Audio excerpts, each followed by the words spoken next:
Hello, मेरा नाम है दिलीप कुमार और आज हम देखने जा रहे हैं क्लास 12th का सॉल्यूशन का टॉपिक है एक हेनरी का नियम। ठीक है, तो हेनरी का नियम हम मोस्टली पढ़ते हैं जिसमें विलायक क्या होता है, जिसमें विलायक होता है द्रव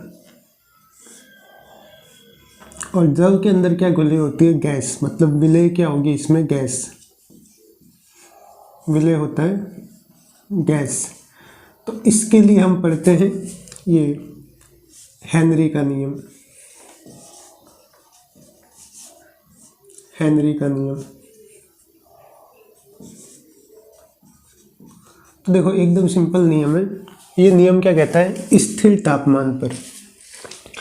स्थिर तापमान का मतलब है तापमान के अंदर कोई भी परिवर्तन नहीं होना चाहिए, तापमान जितना है उतना ही रहना चाहिए। किसी द्रव में घुली गैस की मात्रा, मतलब जैसे कि मेरे पास में यहाँ पे एक बीकर है, इस बीकर के अंदर कोई द्रव है, ठीक है, और यहाँ पे क्या, ये गैस है, यहाँ पे ये गैस है। अब अगर इस गैस को मुझे इस द्रव के अंदर घोलना है तो मुझे इसके ऊपर क्या लगाना पड़ेगा, दाब। क्या लगाना पड़ेगा, दाब। इसके ऊपर मैं क्या लगाऊंगा, दाब। तो गैस के ऊपर क्या लगाऊंगा, दाब। तो जैसे जैसे ही देखो, जैसे जैसे मैं दाब को बढ़ाऊंगा तो वैसे ही द्रव के अंदर इस गैस की मात्रा भी क्या होने लग जाएगी, बढ़ने लग जाएगी। ठीक है, तो इसी को हम क्या बोलते हैं, हेनरी का नियम।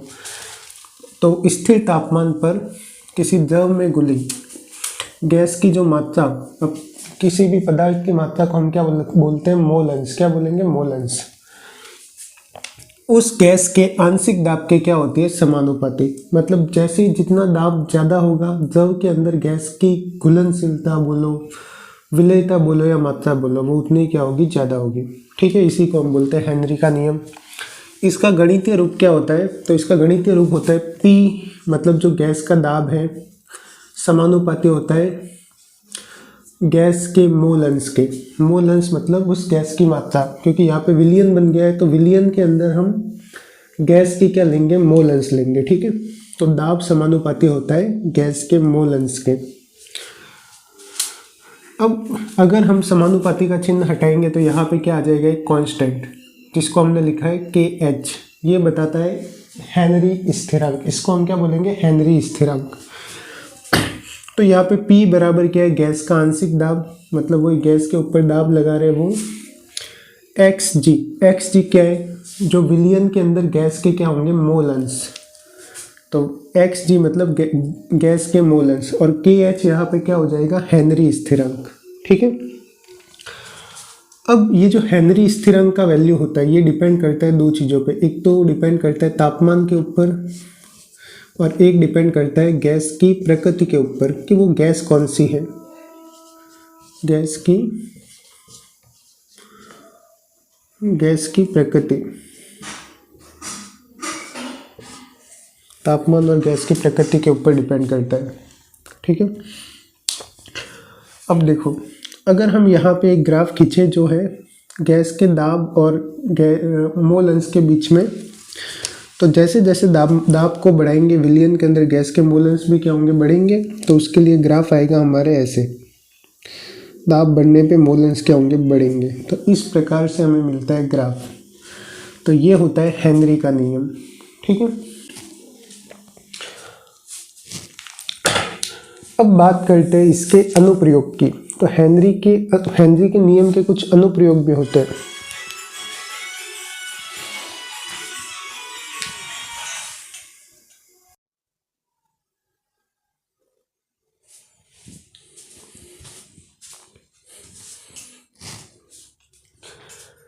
हाँ, तो हेनरी का नियम हमने पढ़ लिया। अब हम देखने जा रहे हैं इस नियम के अनुप्रयोग क्या है। ठीक है, तो पहला अनुप्रयोग क्या होता है कि जैसे हम मार्केट में जैसे कोल्ड ड्रिंक्स वगैरह पीते हैं या हम सोडा वगैरह पीते हैं, तो उसके अंदर क्या भरी होती है, CO2 गैस। क्या भरी होती है, CO2 गैस। तो कोल्ड ड्रिंक्स वगैरह के अंदर CO2 गैस को घोलने के लिए जो बोतल होती है, उस बोतल को उच्च दाब के ऊपर क्या किया जाता है, बंद किया जाता है। ठीक है, तो मतलब CO2 गैस को घोलने के लिए वहाँ पे बोतल को दाब को क्या रखा जाता है, उच्च। तो यही होता है कि दाब बढ़ाएंगे तो ही गैस घुलेगी द्रव के अंदर। तो इस नियम का वहाँ पे क्या होता है, यूज होता है। ठीक है, तो पहला अनुप्रयोग क्या होगा,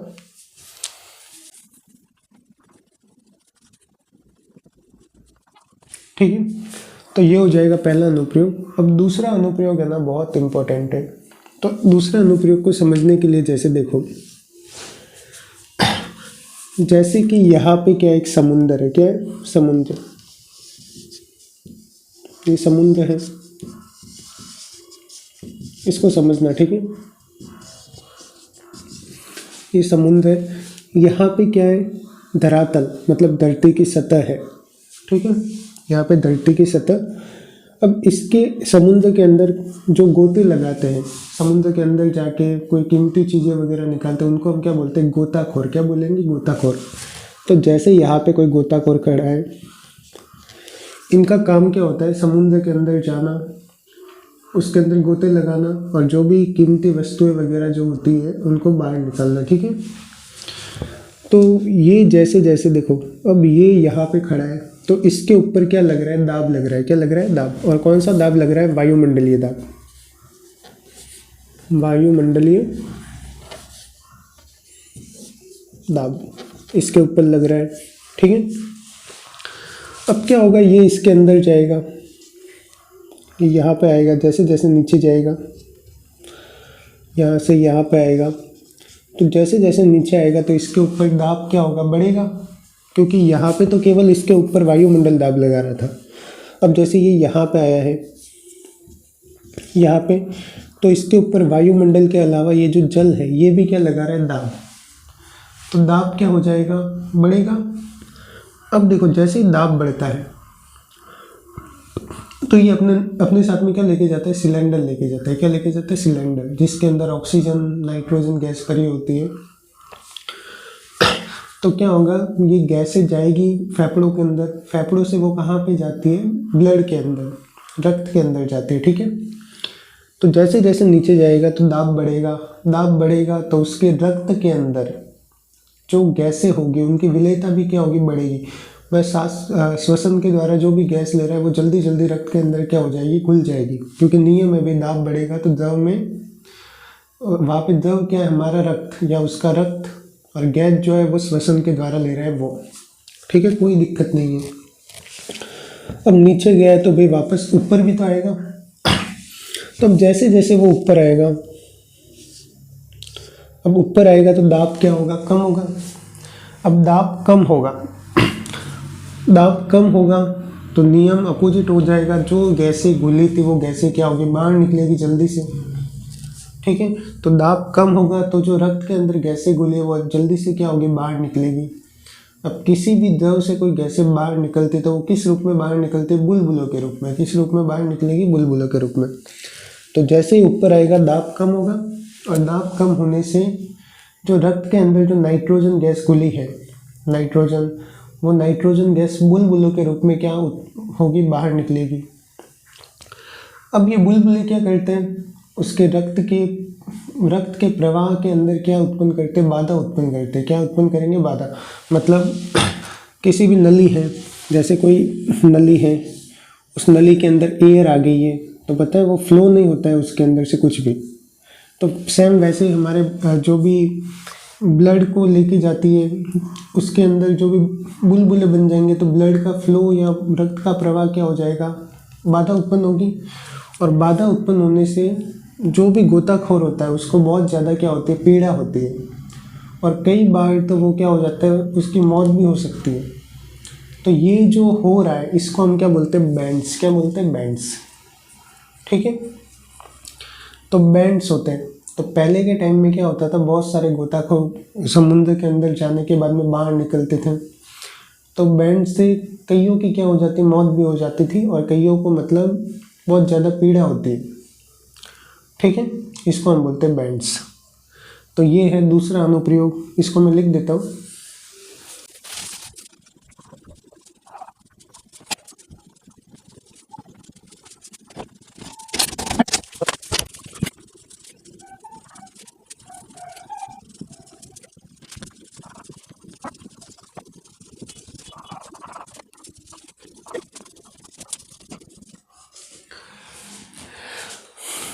हाँ, तो ये है दूसरा अनुप्रयोग।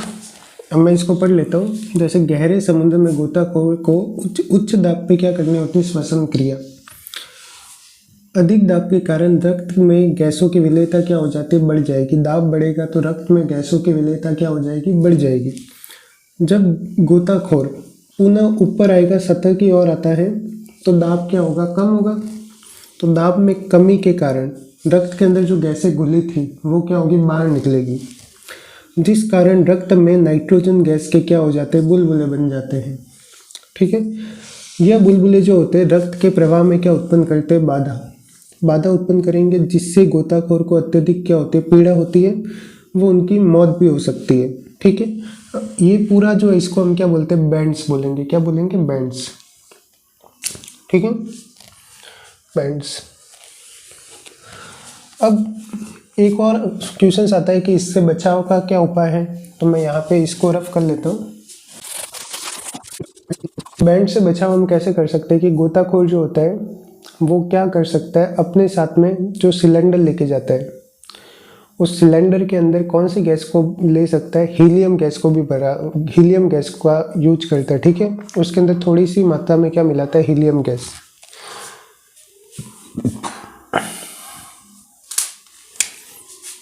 तो बचाव क्या होगा? हीलियम गैस जो होती है उस गैस की विलेयता जो होती है वो क्या होती है? कम होती है। हीलियम गैस की द्रव्य विलेयता क्या होती है? कम होती है। ठीक है। तो इस गैस का यूज करने का कारण है हीलियम गैस की विलेयता क्या होती है? कम होती है।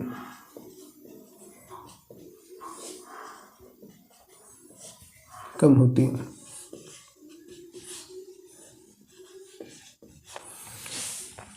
ठीक है। अभी के टाइम में जो सिलेंडर के अंदर गैसें लेके जाते हैं गोताखोर, उसके अंदर कौन कौन सी गैसें होती है? 3 गैसें होती हैं। ठीक है। कौन कौन सी गैसें होगी? एक तो होगी हीलियम। ठीक है। तो यहाँ पे है, नोट करके लिख सकते हो आप। सिलेंडर में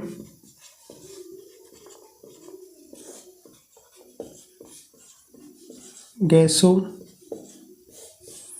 का संगठन, तो 3 गैसें होती है। ठीक है। पहली गैस होती है हीलियम, दूसरी होगी ऑक्सीजन और तीसरी होती है नाइट्रोजन। ठीक है। अब ये तीनों कितनी कितनी होती है? तो हीलियम होते हैं 11.7%, 11.7%। ऑक्सीजन होती है यहाँ पे 32.1% और हीलियम यहाँ, सॉरी नाइट्रोजन यहाँ पे होती है 56.2%। ठीक है। तो ये होता है कंपोजिशन जो अभी के टाइम में गोताखोरों द्वारा यूज किया जाता है। तो ये हो गया दूसरा अनुप्रयोग और बहुत इंपॉर्टेंट है। सीधा सवाल आता है यहाँ पे कि बैंड्स क्या होता है। तो बैंड्स क्या होता है पूरा लिखा गया है। अब यहाँ पे तीसरा अनुप्रयोग एक और है। तो इसमें देखो क्या होता है। इसके अंदर हम क्या गए थे? धरातल से नीचे की ओर जा रहे थे। अभी इसके अंदर क्या करेंगे? जैसे यहाँ पे क्या है? धरातल है और यहाँ पे क्या? एक पहाड़ है। क्या है? पहाड़। अब एक व्यक्ति जैसे यहाँ पे खड़ा है और एक व्यक्ति खड़ा है यहाँ पे। ठीक है। जो ऊंचाई पे खड़ा है, तो बताओ दोनों में से किसके ऊपर ज़्यादा दाब लगेगा? ऑब्वियस सी बात है यहाँ पे, क्योंकि इसके ऊपर ये पूरा वायुमंडल दाब लगा रहा है और इसके ऊपर वाला वायुमंडल दाब लगा रहा है, ये नीचे वाला वायुमंडल दाब नहीं लगा रहा है। ठीक है। तो यहाँ पे दाब क्या हो जाएगा? कम। दाब क्या होगा? कम। अब दाब कम होगा तो इसके रक्त के अंदर गैसें क्या होगी? कम होगी। ठीक है। तो दाब में कमी के कारण इसके रक्त में गैसें क्या होगी? कम होगी। तो गैसें कम हो गई तो इसके रक्त के अंदर ऑक्सीजन की मात्रा क्या हो जाएगी? कम। ठीक है। ऑक्सीजन कम घुलेगी। अब ऑक्सीजन कम घुलेगी तो हम पता है ना ऑक्सीजन किस लिए आवश्यक होती है? हमारे शरीर में एनर्जी वगैरह बनाती है, हमारे दिमाग के लिए भी आवश्यक होती है। तो ये अब ऑक्सीजन कम होगी तो एनर्जी नहीं बनेगी इतनी, तो वो व्यक्ति क्या हो जाएगा? शारीरिक रूप से क्या हो जाएगा? कमज़ोर हो जाएगा। और दिमाग को भी ऑक्सीजन चाहिए होती है, तो मानसिक रूप से भी क्या हो जाएगा? कमज़ोर। ठीक है। तो और इस बीमारी को हम क्या बोलते हैं, एनोक्सिया। क्या बोलेंगे, एनोक्सिया। और यह बीमारी मोस्टली कहाँ पे पाई जाती है, जो ऊंचाई पे रहते हैं, जो लोग ऊंचाई पे रहते हैं उनके अंदर ये बीमारी पाई जाती है। ठीक है, तो एनोक्सिया क्या होता है। तो तीसरा अनुप्रयोग है, यहाँ पे सवाल आता है कि एनोक्सिया क्या होता है, कहाँ पे पाया जाता है, ऊंचाई पे रहने वाले लोगों के अंदर। ठीक है, तो मैं इसको लिख लेता हूँ।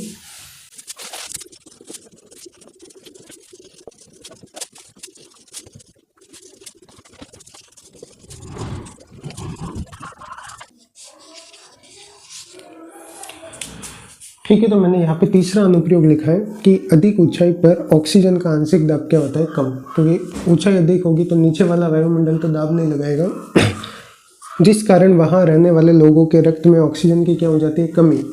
अब ऑक्सीजन कम है तो वो शारीरिक और मानसिक रूप से क्या हो जाएंगे, कमज़ोर, और उनके सोचने और समझने की क्षमता क्या हो जाएगी, कम। और इस बीमारी को हम क्या कहते हैं, एनोक्सिया। तो तीनों ही बहुत इंपॉर्टेंट है अनुप्रयोग। यहाँ से क्वेश्चंस क्या आता है, यहाँ से आता है एक तो बैंड्स, कि बैंड्स क्या होता है। यहाँ से आता है एक एनोक्सिया, ठीक है। एक ये भी है, ये वाला कौन सी गैस यूज करते हैं, और ये हीलियम, ऑक्सीजन और नाइट्रोजन का गैस सिलेंडर में गैस का संगठन क्या होता है, ठीक है।